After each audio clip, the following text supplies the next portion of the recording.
Today, I'm breaking down the 4 biggest mistakes that drained my house fund so you don't make the same ones. And just so you know, you're not behind because you don't make enough. We already covered in episode 1 how to calculate how much you actually need for a down payment, and in episode 2, how to start saving even on a tight income. But none of that matters if your money keeps leaking out the back door. So let's talk about the habits draining your house fund and how to shut them down starting today. And I say that from experience because I thought I was doing everything right. Meanwhile, I was telling myself that spending $200 to $500 every time I stepped out the house was normal. That mindset, mistake number 1, and it hit me hard. Financing the fun instead of the future. I got to the financial comfort that I literally tell myself, if I leave the house and don't spend $500, I did good.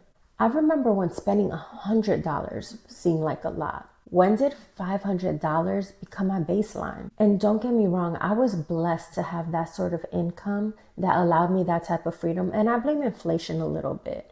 But I had to get real with myself. If buying a home was really the goal, why wasn't my spending reflecting that? Because while I was saving, I clearly wasn't saving nearly as much as I could have. Let's say every time I left the house, I spent an average of $300.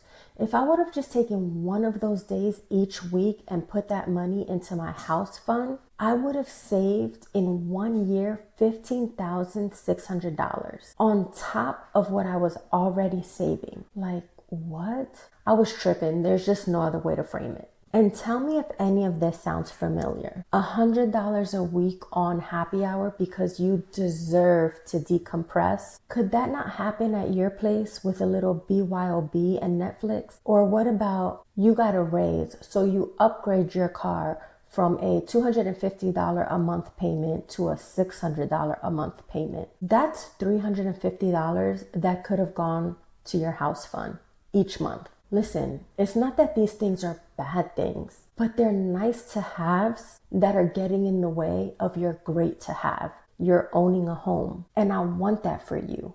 You want that for you. So this next one's tricky because it feels normal. When you don't go out and spend thousands on one big purchase, the small, consistent spending that you do that feels completely normal but adds up super fast sneaks up on you. Those $8 lunch grabs because you're rushing out the door every day. Those I just gotta grab toothpaste at Target runs that end up in 5 purchases. Any subscriptions, they're the most dangerous because they're invisible. They're on auto pay. You're not swiping, you're not tapping, and that's exactly why you don't feel them. But behind the scenes, those invisible swipes are draining you $500 to $1,000 a month. You're not even realizing that's $6,000 to $12,000 a year that could have gone straight to your house fund. Now, maybe you're thinking, there's just no way I'm spending that much extra a month. And maybe you're not. But what is your small, consistent spending costing you? Pull the last 12 months of your bank and credit card statements. Total up your top 3 spending categories. Is it eating out? Is it random Amazon buys that TikTok told you were must-haves? Or is it that sale that you had to catch at your favorite clothing store? Whatever your top 3 categories are, choose one of them to cut back. Not by restricting, but by replacing. Let me give you an example. If you're spending $300 a month on takeout, try cutting it to $75 and replace it with hosting potluck nights with your friends. You don't have to be extreme.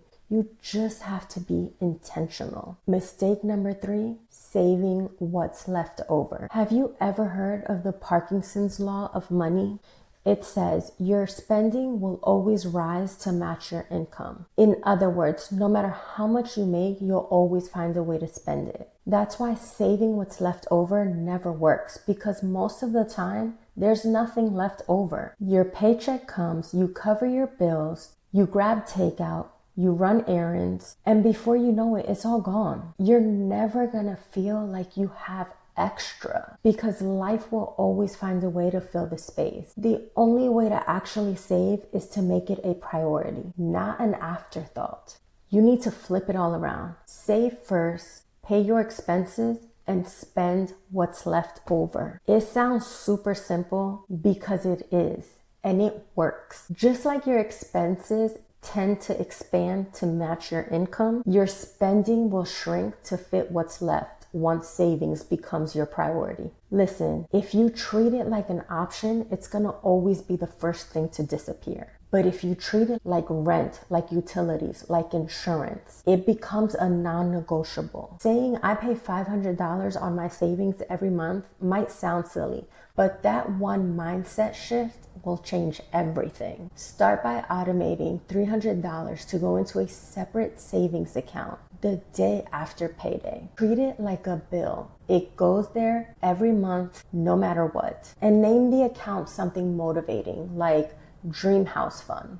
But let me tell you this, nothing is more motivating than seeing that account grow from $300 to $900 to $1,800 to $3,600. That's what taking action on your goals before life eats up at your money feels like. No side hustle, no raises, just intentional action, a smarter system, and real progress towards your dream. But don't be like most people. Most people say they're saving for a house, but they don't actually even know what that means. I know I didn't. You're saving for a house, so how much is that? What's the actual number? Are you planning to put down 5% or 20%? Are you saving 2% for closing costs or 5%? Have you factored in the costs for inspections, appraisals, taxes, moving expenses? And you can't even get any of those numbers until you know the range of the home you're aiming for. In episode 2, we used an example of a home that was worth $350,000. So let's break that down again. 5% down was $17,500. We calculated 5% for closing costs, which was another $17,500. And for things like inspections, appraisals, moving costs, all the extras, we figured around $10,000. So the total came to $45,000.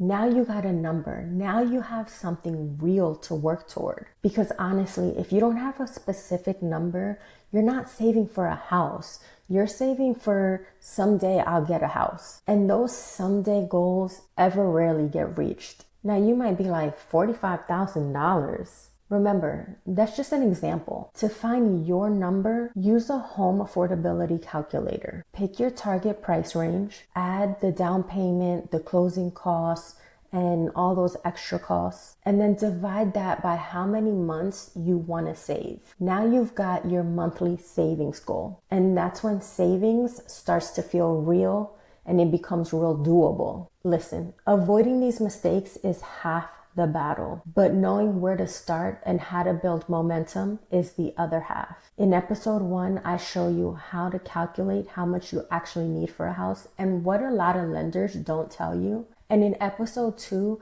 I show you how to start saving for that house, even if you're living paycheck to paycheck. Both are packed with real examples, real numbers, and steps that actually work. So if you haven't watched those, go back and check them out. And if you're sitting there thinking, okay, I need help figuring out my number, figuring out my spending, and figuring out a plan that actually works for me, that's what I'm here for. Book a free clarity call. The link is below, and I'll help you map out exactly what's holding you back, what's draining your money, and how to finally hit your savings goal without feeling broke in the process. You don't need to be perfect. You don't need to make 6 figures. You need to recognize your leaks, reset your priorities, and give your future the same energy you give your weekends. The process is uncomfortable in the beginning. Most changes are. But when your money finally starts going where you want it to go, it's worth every shift. Hope I see you in episode 4, where I go over the best accounts to grow your house fund,